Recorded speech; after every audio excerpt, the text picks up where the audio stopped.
Alabama, my gosh, okay. I saw something from Alabama today that I did not really put my finger on in the South Florida game because it was too tight for too long.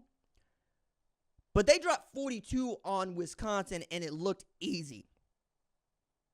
And I told Wisconsin, watching the film, seeing what Alabama had done in week 1 against Western Kentucky, seeing what they've done in the last 10 minutes against South Florida. They scored 28 in the last 10 minutes. Wisconsin hadn't scored more than 28 in a single game this year. I had said, sit on the ball. Take the air out of it. Do not give that ball back to Alabama's offense because as junk as they can play from time to time, they will take the lid off anytime they want to. Running or throwing. And what did Jalen Milroe do? That. They got a true freshman in Ryan Williams that in any other year we would be talking about as a phenomenon. But because Jeremiah Smith is at Ohio State, we got to talk about him as another phenomenon, along with Ryan Wingo at Texas. But that dude also went ham. They put up 42 on Wisconsin. Wisconsin's not very good this year, but you get the point. Jalen Milroe joined a fraternity of fellas that they win Heisman trophies. You know, short of Jordan Lynch, everybody else on the list that had, in the last 20 years, had 3 consecutive games of 2 rushing TDs and 2 passing TDs, Heisman winners, first-round draft picks. Jalen Milroe is a Georgia win away from winning the Heisman Trophy. That's how it feels. They're going to go into this off week. They're going to come out, and maybe they catch the Georgia team that Kentucky caught, and they know what to do with it. But I don't think that's going to happen because they know who Alabama is, and they were probably sleeping on Kentucky. That's just what it is, right? Plus, Georgia was down on the defensive side, and I get all this whatnot. But what I saw from Jalen Milroe and what I've seen from Alabama just reminds me of Black Dynamite. I'm over here, I'm quoting Bullhorn. You know what I'm saying? I'm watching Jalen Milroe explode. And I was telling Wisconsin, do not play with dynamite because it tends to explode. And now they got Jalen Milroe who decided that he wants to wear long hair. I did that, except I grew mine out over several years. He grew his out over a couple months. He decided he want to go do that. Doesn't seem to affect his play. Out there making it happen. Jam Miller holding it down. You know, they got dudes at wide receiver. If it ain't Jeremy, it's Ryan. They can maul you offensively running the football. They can get pushed on you defensively. Deontay Lawson might be the best guy that they had since maybe Rolando Crane, maybe Reuben Foster. You know?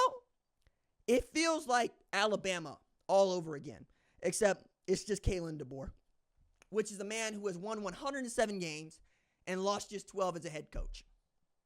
Wherever he goes, winning follows, and I believe in winning.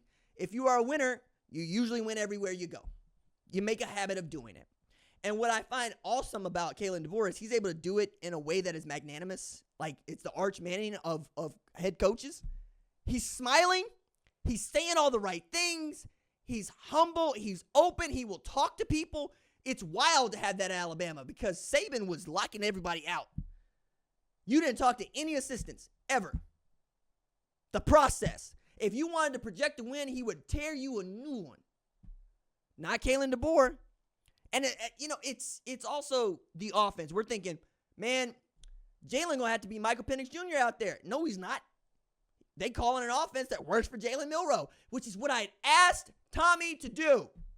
That man is lethal on the ground, and he's lethal down the field. Stop asking him to throw the ball over the middle. Guess what happens? He is dropping bombs downfield, and he is tearing off downfield to score. They had explosive after explosive after explosive TD in that game. Like, I'm looking at this. 10 of Alabama's first 20 TDs this season are explosive plays of 20 more or 20 yards or more. On the first TD for drive for Bama, watch Jalen explode for 27 yards to Williams and then score 31 to Williams. I mean, I'm looking at this, and you're looking at they're coming from way out. And when they can come from way out, they are capable of beating anybody, including Georgia. Because it is one thing to grind teams down and make 8, 10, 12-play drives. If you can make that into your offense, that's great. That's why Michigan won the national championship last year. But I tell you what, man, there is nothing like watching someone grind you down 8 to 10 plays, 12 plays, take 7 minutes off the clock, go score. Maybe they get 3, maybe they get 6, and then you could hit them back in 2 plays. You have snatched their soul. That defense is like, damn, for real? Or that offense is like, I got to go back out there? Didn't y'all see that I was just wearing myself out to get this 6 points? And y'all just going to let them go over the top of us in 2 plays? I'm telling you, man, that stuff is soul crushing, and it stacks. It stacks, it stacks, it stacks. Alabama scored 42 or more in every game it has played this year. It's them, it's Ole Miss, it's Tennessee, it's the SEC, man. And that's why Oklahoma fans are feeling some kind of way about their program right now, okay? It's because we're not keeping pace. That's it. That gets to it. That we're not keeping pace, and we need to be. We need to be. So I got Bama at 7. I got Penn State, their idol, at 8. I got Oregon at 9. For the first time, Oregon started to look like the program we thought they were going to do and be in the preseason. They beat Oregon State 49-14. And I got Oregon fans out here going, where's the Oregon talk? Y'all need applause for that? You ain't been nobody all year. You finally show up against your in-state rival for which you're supposed to show up, and you need us to Jeb Bush, please clap for you? Man, maybe y'all not ready for this. You know, I'm just prepared to get out here and talk about Dylan Gabriel going 20 of 24 with his passes, 291 through the air, 355 in offense, and 3 total TDs in a win in the Civil War. But no, I got to have Oregon fans being too big for their britches because they finally started acting like a top 10 team. Y'all got bullied by the state of Idaho. The whole state of Idaho bullied you. And you want to come out here talking noise. Don't do that, man. You got a top 10 team. You keep winning football games, you will have a top 5 team.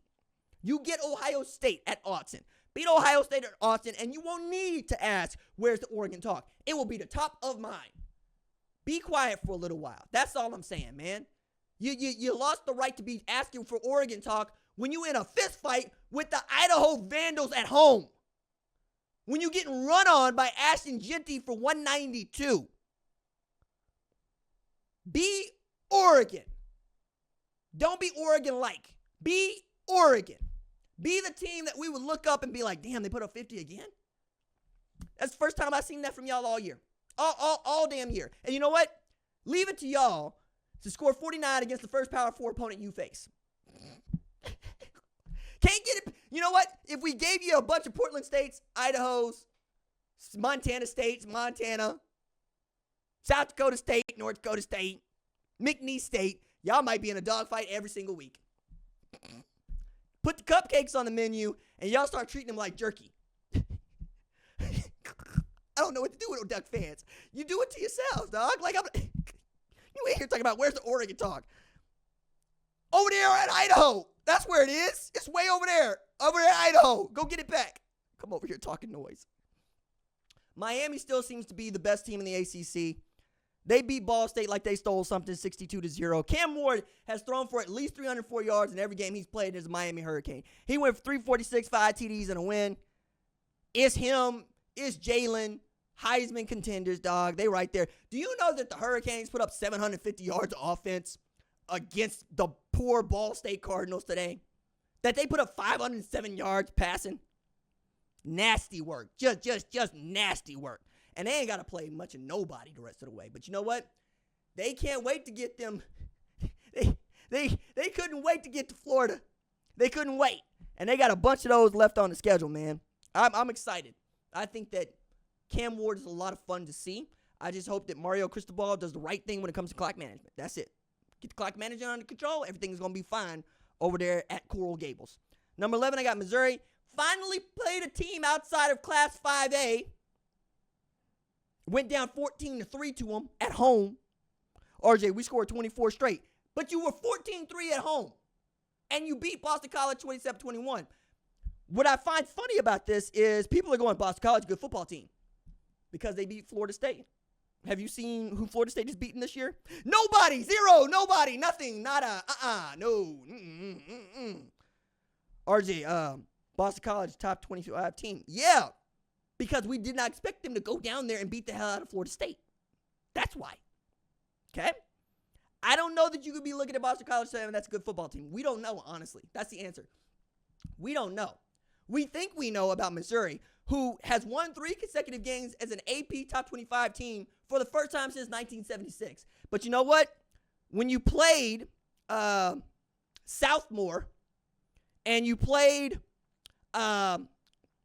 East Central or Nathan Hale or McLean, no, I'm not going to give you no credit for that, dog. You finally beat PC. You beat him at home. Good for you. Good for you, Missouri. You in the soft SEC schedule that you should be running through. Look, they're at 11 for me. They're probably going to stay at 6 for the AP. I would like to see more from Missouri. I need to see you beating everybody like a drum. Everybody. I don't need to see you going down 14-3 to the Jesuits at home. Needing to come up with something nasty to go beat them. That said, Brady Cook did his chef thing, 21-32, 64 with a TD, in a comeback win as a top 10 team at home against BC. Get out of here, man. Get out of here. Oklahoma State beat my alma mater like they stole something. Came down to Turnpike, came down to Cimarron, and gave that's not Tulsa when Oklahoma State was playing today. It looked like a private Presbyterian college. That's what it looked like, dog. Got beat down. To Oklahoma State beat Tulsa 45-10. It was 45-0 before it's 45-10, dog. It was bad. Alan Bowman went 31, I think it was, 21-31, 396 with 5 TDs and a pick. Nasty. After damn near giving the game away to Arkansas, they're like, nah, it's cool. We're going to go down. We're going to beat up on RJ's alma mater. We're going to make sure he's quiet. Because Tulsa has now lost to Arkansas State and Oklahoma State. I was looking at the schedule for Tulsa going, we ought to win 10 games. Yeah. We got work to do.